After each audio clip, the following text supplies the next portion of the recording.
जय माँ विंध्यवासिनी, हर हर महादेव। उपस्थित हूँ मैं आज आने वाले पावन पर्व नवरात्रि के विषय को लेकर के। जी हाँ, लोग तरह तरह से माँ भगवती, माँ विंध्यवासिनी, माँ जगत जननी, अखंड ब्रह्मांड नायिका, राजराजेश्वरी नमः, माता रानी का अनेक प्रकार से लोग पूजन करते हैं तथा तरह तरह के भोग लगाते हैं। आज हम बात करेंगे आने वाले नवरात्रि के 9 दिनों में माता को किस रूप में पूजते हैं तथा किस रूप में पूजन करते हैं और उनको क्या क्या भोग लगाते हैं तथा उनके विशेष लाभ कौन कौन से हैं।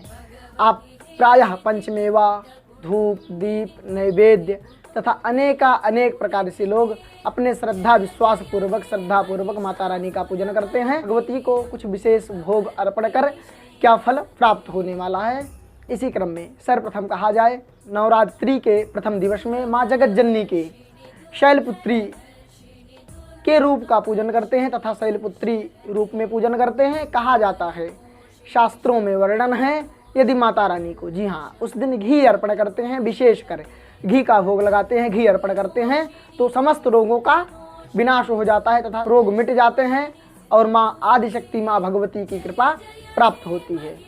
कहा जाता है यदि माता शैलपुत्री को घी अर्पण, जी हाँ शैलपुत्री मैया को घी का भोग लगाते हैं तो रोगों से छुटकारा मिलता है।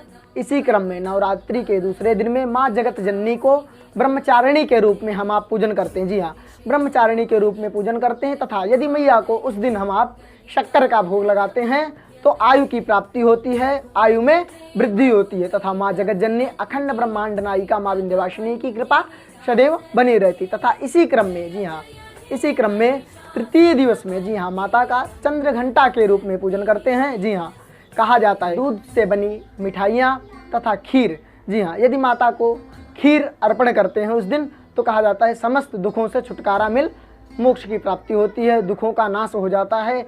माँ अखंड ब्रह्मांड नायिका माँ विंध्यवासिनी की कृपा सदैव बनी रहती। तथा इसी क्रम में कहा गया है नवरात्रि के चतुर्थ दिवस में माता रानी का कूष्मांडा के रूप में पूजन करते हैं। कहा जाता है यदि उस दिन माता रानी को मालपुए का, जी हाँ मैया को मालपुआ का भोग अर्पण करते हैं तो कहा जाता है साथ साथ विकास की तरफ जाते हैं और बुद्धि का विकास होता है तथा निर्णय शक्ति, जी हाँ कोई कार्य हम आप कर रहे हैं उसमें निर्णय लेने में बहुत ही संकोच रहता है तो निर्णय शक्ति बढ़ जाती है तथा निर्णय क्षमता की वृद्धि होती है और माँ विंध्यवासिनी अखंड ब्रह्मांड नायिका माँ जगत जननी की कृपा प्राप्त हो। इसी क्रम में जी हाँ नवरात्रि के 5वें दिवस में माता को स्कंद माता के रूप में पूजन करते हैं। जी हाँ, कहा जाता है यदि माता को हम आप कदली फल, यदि केला का भोग लगाते हैं तो शरीर, जी हाँ शरीर स्वस्थ होता है तथा रोगों का नाश हो जाता है। जननी अखंड ब्रह्मांड नायिका का माँ जगत जननी की कृपा प्राप्त होती है। क्रम में कहा जाता है यदि माँ जगत जननी के नवरात्रि के पावन अवसर में छठे दिन, जी हाँ षष्ठम दिवस में यदि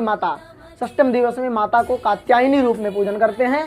कहा जाता है उस दिन यदि माता शहद का भोग लगाते हैं यदि तो क्या होता है आकर्षक क्षमताएं, जी हाँ आकर्षक क्षमताएं बढ़ी रहती है। तथा नवरात्रि के पावन अवसर पर जी हाँ सप्तम दिवस या 7वें दिन में माता को कालरात्रि के रूप में पूजन करते हैं।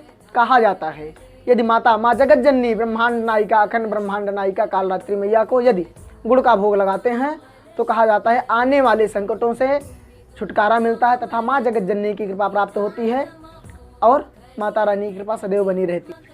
आकस्मिक घटनाओं से मुक्ति मिलती है तथा आने वाले संकटों से छुटकारा मिलता है। तथा इसी क्रम में कहा जाता है कि नवरात्रि के अष्टम दिवस, जी हाँ अष्टमी के दिन नवरात्रि के अष्टम दिवस या 8वें दिन में माँ जगत जननी को महागौरी, जी हाँ महागौरी के रूप में मैया का पूजन होता है। कहा जाता है मैया को यदि नारियल का भोग लगाते हैं, जी हाँ माँ जगत जननी को नारियल का भोग लगाते हैं तो इससे संतान संबंधित समस्याओं से छुटकारा मिलती है, संतान से होने वाली समस्याओं से छुटकारा मिलती है। जी हाँ नवरात्रि के 9वें दिवस में यथा 9वें दिन जी हाँ माता को सिद्धदात्री के रूप में पूजन करते हैं। कहा जाता है माता को सफ़ेद तिल, जी हाँ माता को यदि तिल अर्पण करते हैं तो मोक्ष की प्राप्ति होती है तथा आयु की वृद्धि होती है, मृत्यु, जी हाँ मृत्यु भय दूर हो जाता है। 9 दिवस में अनेक रूप के पूजन होते हैं। किस प्रकार से हैं वो? प्रथमम शैलपुत्री चा, द्वितीयम ब्रह्मचारिणी, तृतीयम चंद्रघंटेति कूष्मांडेति चतुर्थकम, पंचमं स्कंदमातेति, षष्ठम कात्यायनीति च, सप्तमं कालरात्रीति महागौरीति चाष्टमम, नवमं सिद्धिदात्री च नौ दुर्गा प्रकीर्तिता। इसी तरह से माता रानी के 9 रूपों का वर्णन है। नमस्कार दोस्तों, जय मां विंध्यवासिनी, हर हर महादेव।